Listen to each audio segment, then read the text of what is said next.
ये आप लिख लें क्या क्या आप खा सकते हैं अधिक मास में।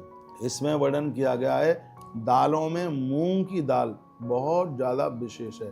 ऐसा समझ लो जैसे दूध में केसर डाल करके भगवान का भोग लगा दिया, उसी प्रकार से दाल में मूंग की दाल को ही विशेष मान्यता मिली है।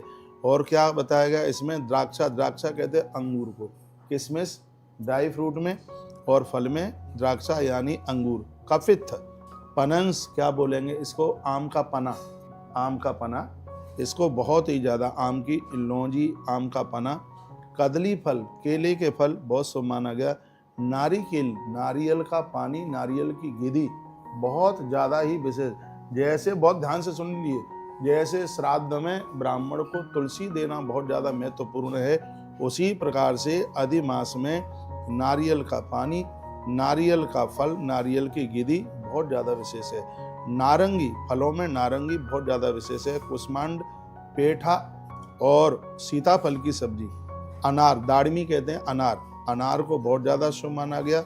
मालपुआ, घी से बनी हुई गेहूं के आटे की चीज़ें, इसको बहुत ज़्यादा विशेष माना गया है, बहुत ही ज़्यादा विशेष माना गया। सुहाली, अब इसे क्या सुहाली को बोलेंगे तो मुझे पता नहीं है। और शर्करा, चीनी की बनी हुई चीज़ें।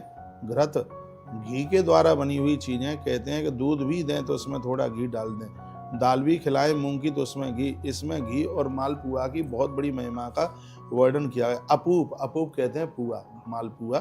तत्पश्चात फिर इसमें कहा गया श्रीखंड, बहुत ज़्यादा उसकी महिमाएं। दही, बहुत ज़्यादा महिमाएं। ककड़ी, हमारे यहाँ जिसको कचैया कहते हैं, बहुत भारी महिमाएं। इसमें अदरक, इसकी बहुत बड़ी महिमाएं। और बेर, इसकी बहुत बड़ी महिमाएं। अगली बात कही बैगन, इसमें बैगन को भारी महत्व दिया गया। और ये मैं खंडन कर रहा हूँ, किसी ने वीडियो डाली उसमें कहा इस व्रत में बैगन नहीं ले सकते, इसलिए तो मैं ग्रंथ खोले बैठा हूँ। ये श्लोक मैं आपको बोल रहा हूँ, इसमें इस पर लिखा व्रतांग कर्कटई शाकई श्रृंग वेरई समूलकई, इसमें व्रतांग बैगन का ही नाम है। यही एक अधिमास का एक ऐसा समय है जिसको बैगन को बड़ा विशेष माना गया, बहुत विशेष बताया गया। हमारी वीडियो के प्रमाण के साथ जाती है तो लोग उसके ऊपर कोई कटाक्ष कर नहीं सकेंगे, क्योंकि ये भविष्य पुराण के माध्यम से 87 नंबर का अध्याय भविष्य पुराण का, आपके घर में हो तो आप पढ़ लीजिएगा। और वहीं से मैं निवेदन कर रहा हूँ, ये व्रत कर लिया तो बहुत बड़ी बात होगी। इसकी कथा सुनने से, महिमा सुनने से वाजपेयायुत फलम श्रोता वक्ता लभे ध्रुवम, लिखा गया सुनने और सुनाने वाले को वाजपेयी यज्ञ करने का फल प्राप्त हो जाता है। मैं आपका व्रत खंडित नहीं कराऊंगा, इसमें स्पष्ट लिखा हुआ है कि बैगन और ककड़ी का साग, इसको बड़ा विशेष माना गया है। इसको आप बिल्कुल ले सकते हैं, ले क्या सकते हैं, लेना ही चाहिए। इसमें लेय, जो चटनी की तरह जिस चीज़ों को चाटा जाता है, उसको बहुत विशेष माना गया। तो ब्राह्मण को इस प्रकार से भोजन कराया जाए।